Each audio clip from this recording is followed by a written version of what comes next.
पद्माधिराजे गरुडाधिराजे विरिञ्चराजे सुरराजराजे त्रैलोक्यराजे खिलराजराजे श्रीरङ्गराजे रमतां मनो मे नीलाब्जवर्णे भुजपूर्णकर्णे कर्णान्तनेत्रे कमलाकलत्रे श्रीमल्लरङ्गे जितमल्लरङ्गे श्रीरङ्गरङ्गे रमतां मनो मे लक्ष्मीनिवासे जगतां निवासे हृत्पद्मवासे रविबिम्बवासे क्षीराब्धिवासे फणिभोगवासे श्रीरङ्गवासे रमतां मनो मे कुबेरलीले जगदेकलीले मन्दारमालाङ्कितचारुफाले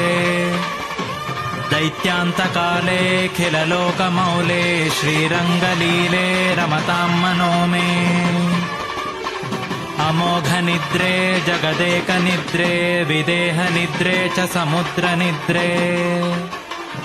श्रीयोगनिद्रे सुखभोगनिद्रे श्रीरङ्गनिद्रे रमतां मनो मे